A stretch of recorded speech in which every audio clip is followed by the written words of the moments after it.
sometimes it's better for me to just sit back, bite my tongue, and then in 4 years I'll be able to say what I want. There has been a gradual institutionalization of this code of conduct, the effect of which is to prevent people from ventilating their views. Bright students won't put up with it. Buckley Fellows believe that all perspectives must be heard and examined in good faith. They stand united against the formation of a liberal-only echo chamber at Yale. We disagree, we debate, and then at the end of the day, we remain friends.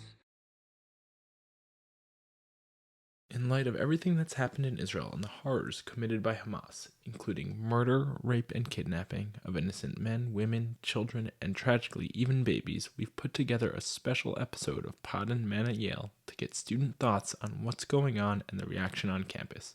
I'm your host, Ari Schaefer from the Buckley Institute.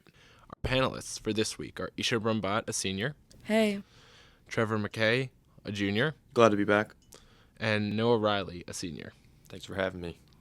I want to focus today on how the student body has responded. Yalies for Palestine had a rally on Monday outside of New Haven City Hall. What does it say about these students that they held this rally even after the horrors we saw inflicted on innocent people over the weekend in Israel? Trevor? Frankly, it's just disappointing that anybody could see what's been happening over in Israel and still hold a rally in support of the Palestinian resistance and explicitly of the violence that's happening. I just don't really understand it, to be quite honest, why anyone would want to express solidarity with such horror. Yeah, I agree. It's definitely very disturbing and disappointing, and I think it just sort of betrays a level of cognitive dissonance amongst a lot of these people, especially for groups like Yalies for Palestine, who are very active about pointing out any sort of other violence that's been happening over the past few years, really. And they see this sort of large-scale targeted violence, and the fact that they're okay with it and actually supporting it, really, I think it's just disappointing and sort of betrays their own morals and what they as humans should believe in. Noah? I agree. I think a lot of it, too, is a lack of humility. They refuse humility and hypocrisy. I think they refuse to acknowledge that a group that they support is committing kind of an egregious moral wrong, and it doesn't matter because it's the group that they support, so they're not willing to see the other side. So that's kind of emblematic of something bigger, in my opinion. So at the rally yesterday, New Haven Town Hall, the protesters chanted, "From the river to the sea, Palestine will be free," which is a chant you often hear at things like this. The implication being that from the Jordan River to the Mediterranean Sea, the rough borders of Israel, that's where the Palestinians should be living. It's basically a call to eliminate the state of Israel and the Jews who live there. But what does it mean for the state of Yale's intellectual environment that a student group feels comfortable calling for the elimination of the state of Israel entirely? Isha? I mean, obviously, I think it's sort of just a lot of what we've been seeing circulated on social media, as well as on these protests, really sort of bring back like the sort of response around the Holocaust and this idea of never again. And this is an example of sort of this violence happening again, and yet people are allowing it and encouraging it, actually, which is just really frightening to see. And I think it's just there's a difference between it being a genuine political issue, whereas which can be debated in an intellectual environment like Yale, and it has been debated, and a difference between true violence and condemning it and supporting it. I think this is sort of falling very clearly into the latter category. Because they view Hamas and what they're doing as being anti-colonial, they therefore support it. Because violence in their eyes is now the only means to achieve their end of supposedly decolonizing Israel. And the thing that worries me is they also believe that the land that we're on in the United States is also colonized land. So if they're willing to support violence in Israel or against Israeli civilians in their struggle against colonization, it seems to me logically that they also would be willing to support violence here and in other places around the world in support of decolonizing. And I think that we need to be concerned about that, about people who believe that, because that's not compatible with what we have in a liberal society like the United States. So Noah, how does it make you feel, or like what do you think about the fact that you might be sitting in a class with people who could ostensibly be comfortable or even proud of these atrocities? Yeah, the question I would then ask myself is, what happens when I disagree with these people, right? How are they going to react? You don't know. And it's really sad to sit here and think to myself, can I really disagree with a group? I mean, I do disagree, but should I be vocal about disagreeing with a group that condones this kind of violence being committed against a nation? And to me, it's just really sad that I even have to think about that, just because of the culture, especially here at Yale, of just intolerance for anything other than what fits their narrative. So it is really worrying to me, and I wonder how active I can be in going against this belief that they have. And I said before, celebrate, and that sadly that wasn't an exaggeration. I'm sure some of you saw the Instagram post from Yalies for Palestine.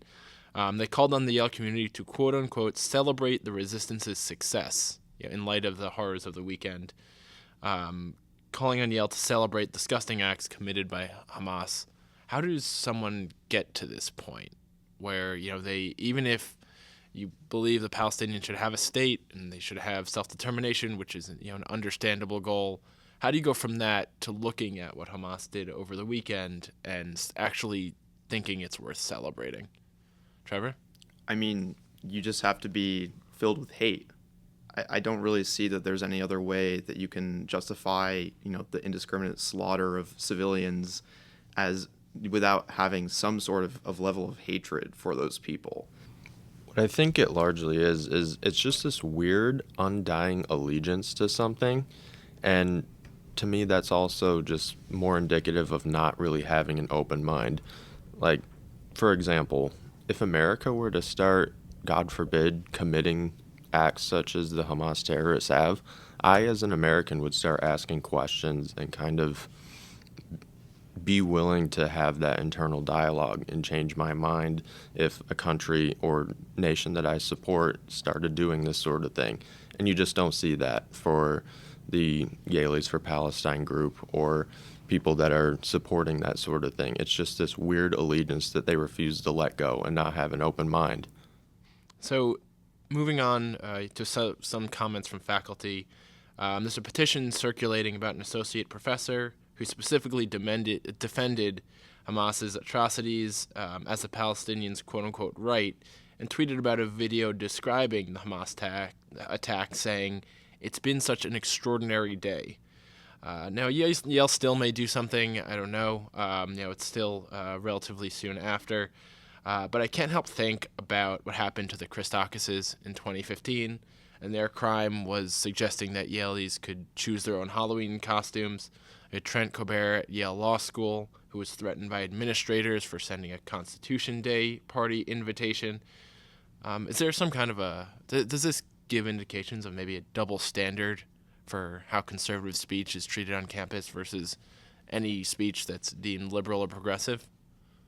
Trevor? I think there has always been a double standard at Yale regarding conservative versus liberal speech, but I wouldn't necessarily describe this speech as liberal. I think it's anti-liberal. I don't think that most liberals actually would support it, but because there's a very vocal minority activist class that may defend this professor because they have particular views that they support as an activist, they probably won't face as many repercussions as they should.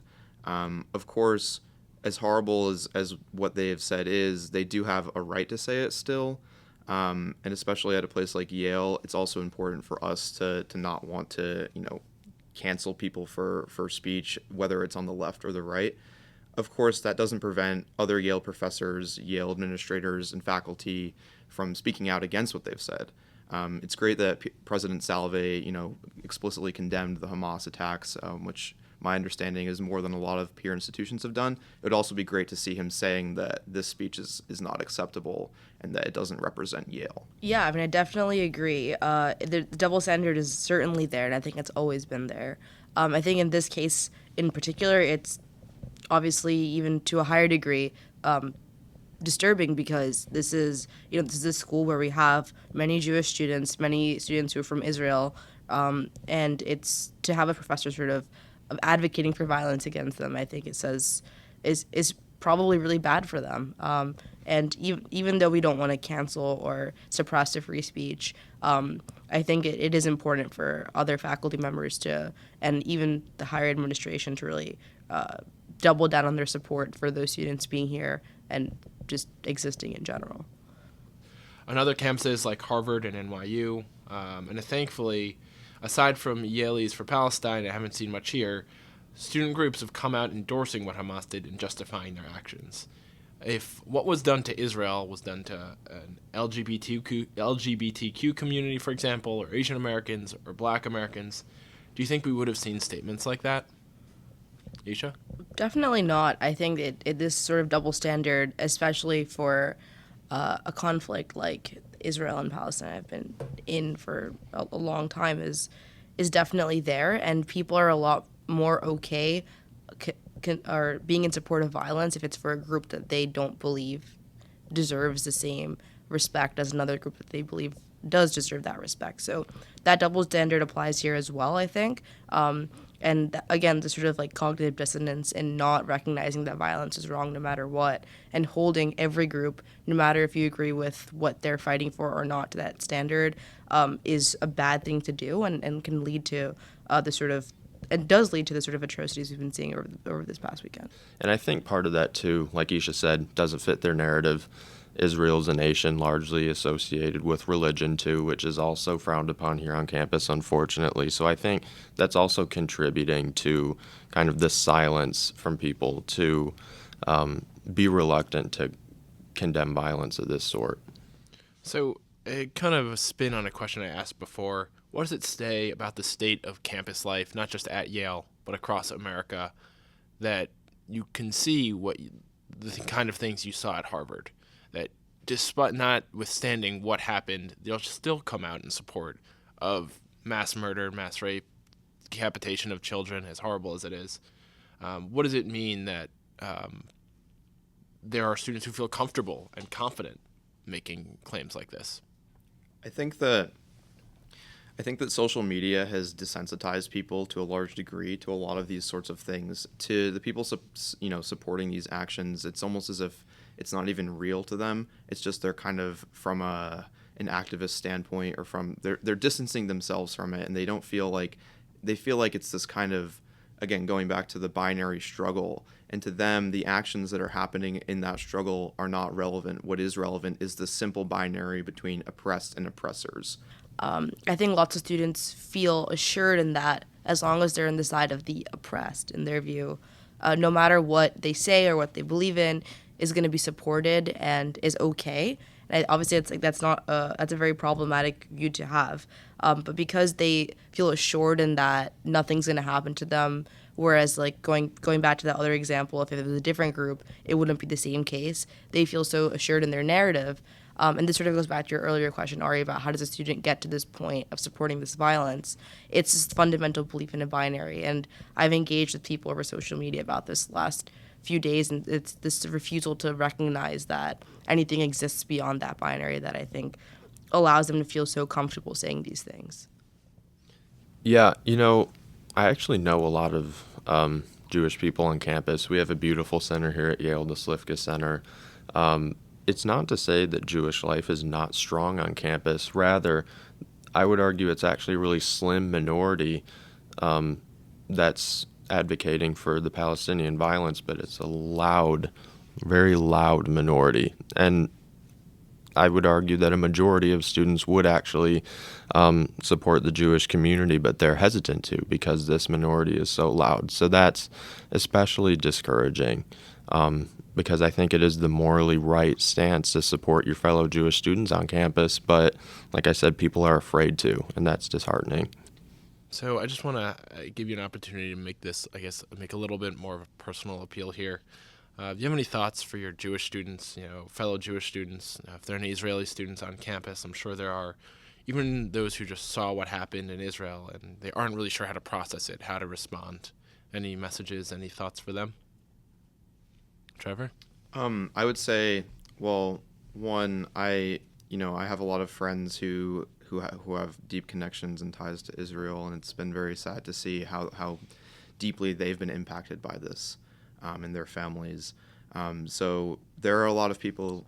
There are a lot of people at Yale who do stand with them and who are always willing to talk.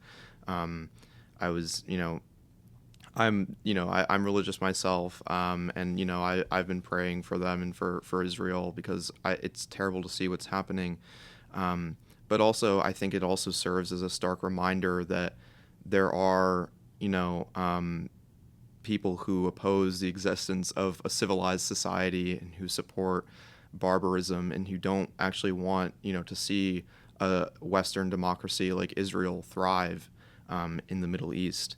And so it's a reminder to us that the things that happened in the 1930s and the 1940s to Jewish people, it's still possible today, and it's still important to remember that it is possible so we can continue to fight against it. Isha? I would just say that I think, like Noah was saying earlier, the people who are supporting this violence are likely a vocal minority, and to just remember that most people on campus do not support the violence and believe that it's wrong and believe that, Israel has a right to exist without getting murdered and attacked in this way. Noah? There's no questioning that what's happening in Israel is nothing short of egregious. And I would just give a special encouragement to the Jewish community here at Yale and just in general that now is the time for community and community building. I think it's actually really powerful that the Slifka Center invited Yalies for Palestine to discuss these things. I think productive conversation about this topic should be encouraged. I think the Jewish community is certainly doing the right thing, and I would encourage them to continue to do so.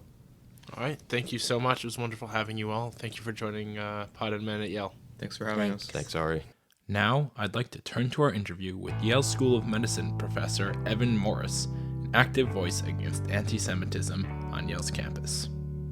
I'd like to introduce our interview today, Dr. Evan Morris, Yale School of Medicine professor of radiology and biomedical imaging and of biomedical engineering and co-director for imaging at the Yale PET Center. He did his undergrad at MIT and a PhD at Case Western. His research focuses on using kinetic modeling and image processing to extract physiological information from dynamic PET images. Thank you for coming. My pleasure. But sadly, we're not here today to talk about your medical work.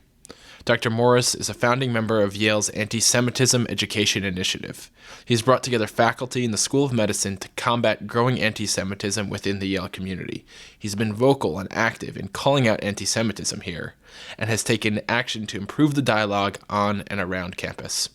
First, for those who have been following what's been going on in the Middle East, there are sadly periodic terrorist attacks. The scale here is different, though, right? The level of atrocity is different, right? What's different from previous operations, if that's the right term, is that this one seems to have been primarily intended to murder, humiliate, and kidnap innocent civilians, children, women, the elderly. And there's lots of evidence for that. It's not in dispute. My friends in Israel, and I think many of us are starting properly to use the word pogrom. Let's go back to early 20th century atrocities carried out against Jewish communities.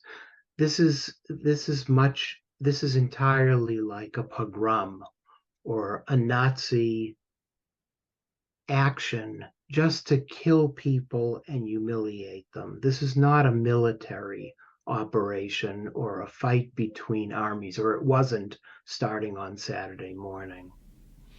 It's terrible, absolutely terrible. If you haven't caught up on what's going on, please take a few minutes to check it out. But I want to move now to what's going on at Yale. Before we get to President Salovey's statement and to the pro-Palestine group, what has the response been like at Yale Medicine, among the administration, among your colleagues? Well, let's take them one at a time. The administration of the medical school, which is, in this case, the efforts are led by the dean, Nancy Brown, and the dean for diversity, Darren Lattimore, have moved quickly to organize a vigil this afternoon, and their intent and their mission is to try to comfort all members of the community, particularly those who have been most affected. And actually, right at the moment that we're talking, there's an event which I believe is featuring a number of Israeli speakers who are faculty at the medical school. But there hasn't been very much, I would say, in the way of official statements. And there has not been much in the way of official moral outrage. End point. That is to say, it's a little bit blurred with matters of, well, what side are you on, and you know this affects all people equally, blah blah blah. I was just kind of wondering, and we'll probably expand on that a little more later in the interview, but I was wondering, have you seen other faculty colleagues, speak out? But on the other side, we've seen, I said Yalies for Palestine, seen protests around the world in favor of what Hamas did. Have you seen any of that among your colleagues at Yale Medicine? No, I haven't. At least if they are doing that, they're smart enough not to email or talk to me. I think we're both familiar with some notorious instances of other Yale faculty in other departments celebrating the violence, but I'm not, as of now, aware of anybody in the medical school who's doing such a thing. So I do want to turn to President Salve's statement, but I just figured we should probably go a little bit into your background first before we return to that. So you're a founding member of the Yale's Antisemitism Education Initiative. You're a big part of putting that together. What led you to start it here at Yale? What we've done is to form a group of interested faculty. They're not limited to the medical school, but that's where we started because that's where a lot of my friends sit. Mm-hmm. And that group is rather unstructured, but is open to anybody who's interested and sees anti-Semitism as an ongoing issue to be fought at Yale. Our focus is primarily anti-Semitism at Yale. Mm-hmm. And now, if I could, I'll just tell you a quick story. Sure, please. This goes to the origins of the group, but it explains its mission. In 2021, you'll recall, there was an earlier conflict between Israel and Hamas. And that started in May of 2021. And unfortunately, some people at Yale, both departments, academic departments, and student groups like the Yale College Council, took that opportunity to express their hatred for Israel, hatred for Zionism, their libelous, slanderous claims that Israel was an apartheid state. And they did so under the guises of their various organizations, official organizations. At that moment, I happened to be hiking on a mountain in Colorado and got a frantic email from the director of this foundation, Academic Engagement Network, asking me if I was going to write something and object to the Yale College Council. And after thinking about it for a day, I had to get up early before a hike, and I wrote something. And that was sort of the beginning of the second half of my life, which is that led to the grant and the formation of our group, and now my sort of constant involvement and activism. So I guess it's a good transition to bring us back, the current, iteration of terror and horror in Israel. What do you think of President Salve's statement? I thought it could have been stronger. I think, and I'm speaking now for my colleagues as well, and I'll explain why. Many of my colleagues are happy that it's stronger than the statements of other presidents in the Ivy League, but I would have to say that that's a very low bar.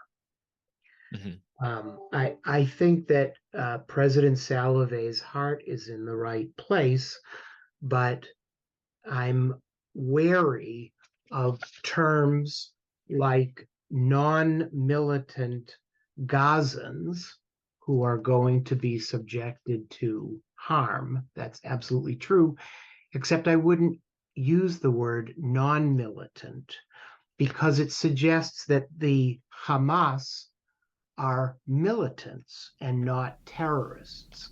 Militants have a political objective, and the only objective of these Hamas terrorists was to inflict maximum pain, murder, rape, mayhem, and humiliation.